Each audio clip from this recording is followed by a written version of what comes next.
Laptop কিনে না দেওয়ায় যে মেয়েটি তার বাবাকে ঘুমের মধ্যে ছুরি দিয়ে একটানা ১৩টি স্টেপ মারল শরীরের বিভিন্ন অংশে, তার বাবা এখন ঢাকা মেডিকেল কলেজ হাসপাতালে ভর্তি।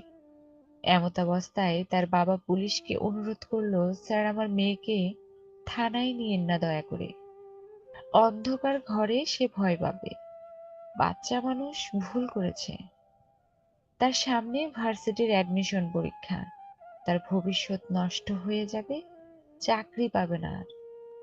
আমার মেয়েটারে ছেড়ে দিয়েন। তাকে বললেন আমি যদি বেঁচে থাকি তবে এই মাসের বেতনটা পেলেই আমি তারে নতুন ল্যাপটপ কিনে দেব। আর যদি মারা যাই, আমার আলমারিতে আমার জমানো ৪০,০০০ টাকা আছে। সেটা তার হাতে তুলে দিয়ে বললেন তার পছন্দের একটা ল্যাপটপ কিনে নিতে।